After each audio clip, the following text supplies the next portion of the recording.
really an interesting, that's a trajectory of my life in some ways. I never went to Esalen, by the way. I knew it was phony from the beginning. I mean, I live in the Bay Area. I knew a lot of people who went up and down to Esalen, and they went into these seminars. I knew they were all frauds, basically. They would stab you in the back before you could say Mickey Jagger. So I never went to Esalen, but I was around the area of the frauds who went to Esalen, taught at Esalen, did at Esalen, Schmesselen, Kesselesen, Esalen. Are there any Essels out there? Esalen types who went down there and found themselves and realized it was all a fraud, that all the hippies really wanted to do was steal your old lady and rob your drugs. The whole hippie movement was allegedly about a new America and peace and love, but really all they wanted to do was steal your old lady and steal your drugs. And by the way, if they could, they'd steal your stereo on the way out the door. That's with the long hair and the big smiles. That's California in a nutshell. I love it here for that reason, because no one ever got my old lady, nor my stereo, nor my drugs, for three reasons. One, I don't use drugs. Two, no one could come near the other two things, because I had a little friend in the doorway called Mr. Smith and his good friend Wesson, and that was the Wesson cooking oil. So I'm asking you a question. Are there any ad men out there who lived through the era of Mad Men, who then went on in life and really did something else with your life, who listened to this show? And why do you listen to the show? And don't you really wish you were me? Because you do. So what's the real appeal of Mad Men? Gene on KSFO. God, I got the callers. Couldn't find the book in Tampa. Strand Bookstore in New York City doesn't carry the book. Don Draper this. Nothing impending your genius book, Stop the Coming Civil War. No, Obama's working towards it. He's taken away military equipment from the local police, and he's militarized the military in America. Hello? Any other questions about the fraud gangster regime in the White House, the criminals stirring up hatred in the inner cities with the unemployed blacks? Attacking the cops? That's in the middle of Mad Men. In case you were waiting for something quiet, you just got it. You don't see what the gangster is doing, do you? The smooth gangster with Al Sharpton. Join the Savage Nation. Call now, 855-400-SAVAGE, 855-400-7282. Savage.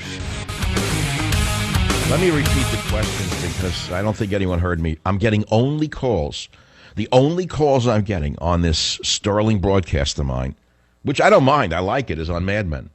And I don't blame people. They don't want to talk about Sharpton's daughter twisting her ankle and suing the city for $4.5 million and then showing herself on top of a mountain after a hike. She's probably using the same filthy, dirty lawyer that Sharpton used to rip the city off for all these years. And then I asked about The Real Fidel Castro, which I haven't gotten to yet, written by his bodyguard, The Double Life of Fidel Castro. It's astounding to me, the kind of propaganda in this country and how it is very similar to the propaganda Fidel controlled in his country. Obama and Fidel have almost one thing in common for sure, and that's not the same last name nor the country of birth. What they have in common is the ability to control their image. Fidel Castro and Barack Obama both have armies of image controllers that put out propaganda day and night. Question number 15. Were you able to find Countdown to Mecca in the bookstores? Question number 16. Do you believe the cover story that the U.S. Army Delta Force caught a top ISIS figure, killed him, captured his wife, and got lots of intelligence, and all the men returned safely without a scratch, and that President Obama directed it himself from the war room? I mean, if I were writing a bad script, it would be this script. Until I see the pictures, I don't accept it. I think it's a bunch of garbage. How's that? I may see the pictures by the end of the day because I'm doubting them now. And you'll start doubting them. And you'll say, hey, wait a minute. Yeah, we haven't seen any pictures of that raid. How come? Hey, Rube. Hey, Rube, how come we haven't seen no pictures of that Delta Force raid that the media's been reporting? Someone must have taken a picture there when they pulled out the wife in the hijab and the intelligence. Where's the picture? Why aren't we seeing the pictures? I guess they haven't. Hollywood was busy this week and they couldn't put it together. They were all in Cannes. So since Weinstein and company were in Cannes, I guess they got to wait till they're back from the film show to create the movie for Obama called Delta Force Raid under the great Commandante Barack Obama. WFTL in Florida. Go ahead, please, Rudy. What's on your mind? Well, I was a mad woman, not a madman, on Madison Avenue. In 1950, I graduated college in 1950, and that was my first job. Which company did you work for? Young and Rubicon?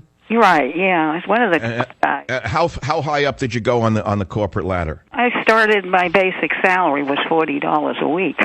No. I'm saying, what job did you have at the end? What position? Oh, I was one of the most minor copywriters on staff.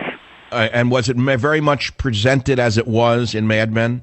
Oh, it was really bad. I think it was even worse. What, you mean the women were treated like a chorus line? No, I not especially. I think the sexual aspect of it was really, really quite something.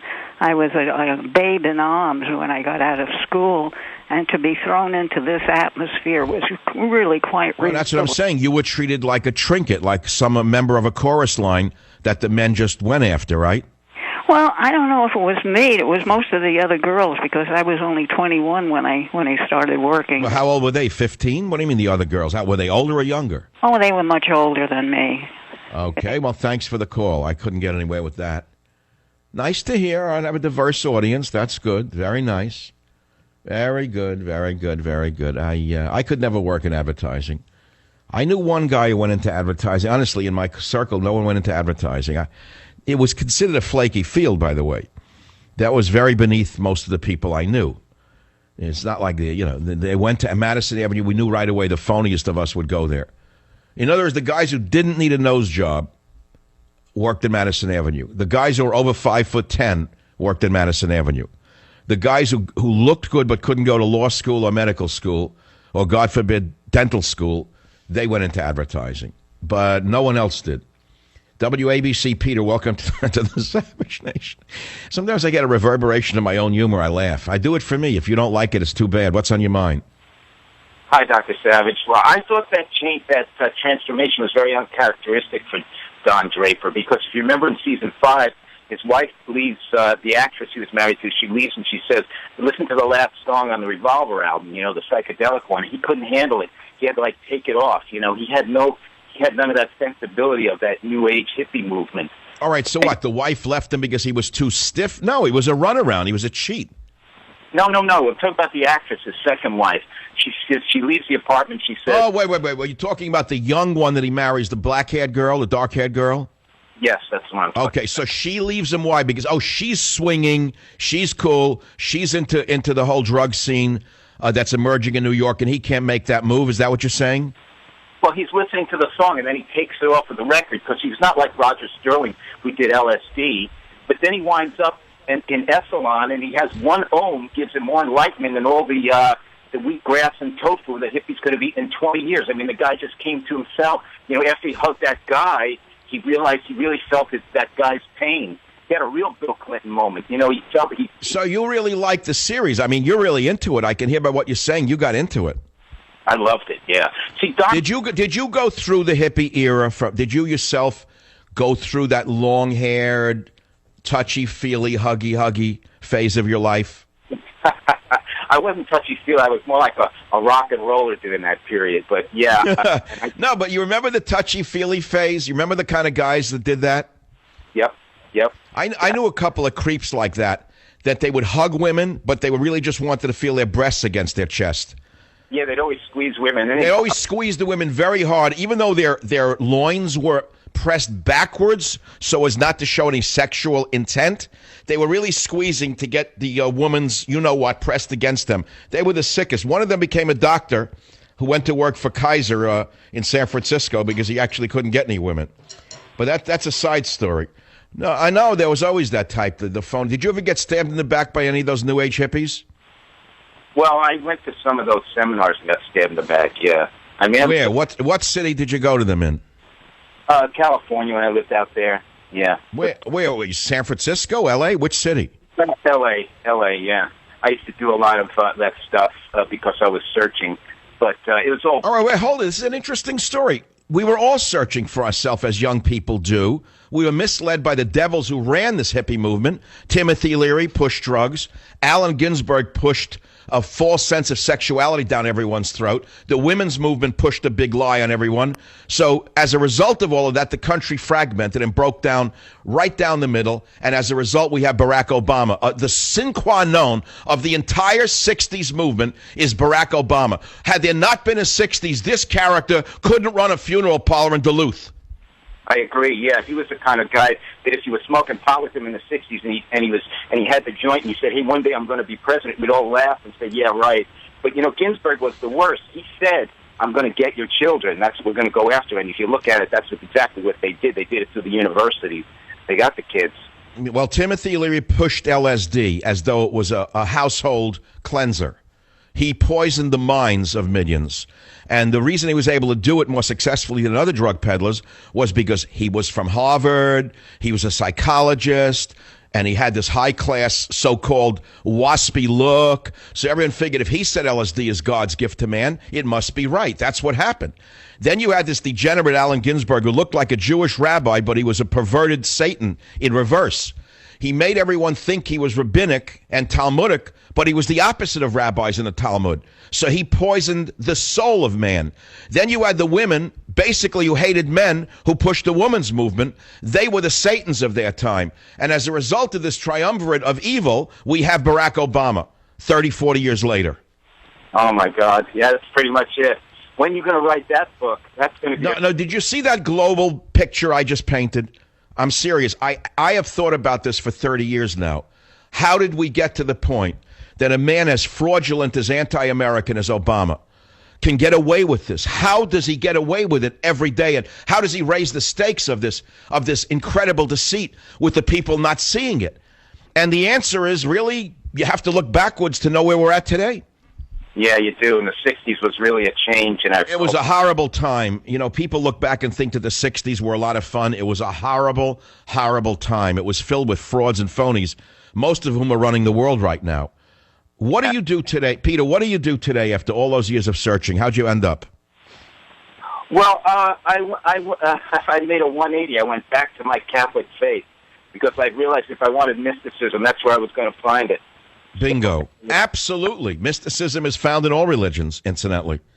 Yeah, but like the things... Yeah, we could spend a whole show on the mysticism in Catholicism, which is fabulous, full of rituals, full of symbolism, and full of mysticism. People don't see that. They see it as a rigid religion. They don't understand it any more than they understand true Judaism. Judaism in America is presented as a sort of bagels and lox social gathering with a rabbi who has no spirituality. He's just doing stale Woody Allen routines. Driving a car given to him by the congregation. There's no spirit there. There's no spirituality. The same thing in the popular imagery of churches today. But there is an absolute mystical element to both of the religions I just mentioned. Oh, Judaism is full of it. The mysticism that they pull out of the first 5 books of the Bible is you could spend a lifetime studying that. That's correct. But see, modern liberal Reform Jews don't know any of that. They're afraid of it. They reject it. The Orthodox Jews, as flawed as they are and as crazy as some of them are actually the link to that element of Judaism, which is the core of it. The Kabbalah, for example. I mean, Madonna knows from the Kabbalah like my dog knows from a refrigerator. All she knows how to do is open the refrigerator, but she didn't build a refrigerator. The same thing with Madonna and the phonies in Hollywood who embraced Kabbalah. They know how to open the door, but they don't know what they're looking at because the light's out. Look, I could go on and on about this and get very philosophical and be right on target. I'm going to send you a copy of Countdown to Mecca because this is something every ad man in the history of America has ever dreamed of doing, is leaving advertising and writing the great American novel. Well, I, Michael Savage, have written 3 of them. One is called Abuse of Power, 6 weeks on the New York Times list, but you haven't read about it because I'm not a liberal. The second in the series was called A Time for War, 4 to 5 weeks on the New York Times list, but you haven't read about it because I'm not a liberal. The third came out last Tuesday, but you haven't heard about it. It's the last in the series. It's called Countdown to Mecca, but you will hear about it because I'm making you hear about it right now. It's that simple. 855-407-282, 855-407-282. There are so many other topics. So let me go to question 2 of the questions I posted on my website of questions for listeners. With neither party representing the people, does the solution for conservatives lie in working within the Republican Party or in a new third party? Question 3. The two parties have achieved a stranglehold over the electoral system, which makes it difficult for any third party to get traction. How can that be changed when all the legislators are in the club we're trying to break up? 6, and these are questions. If you want to write the answers to them by email, you can do so by going to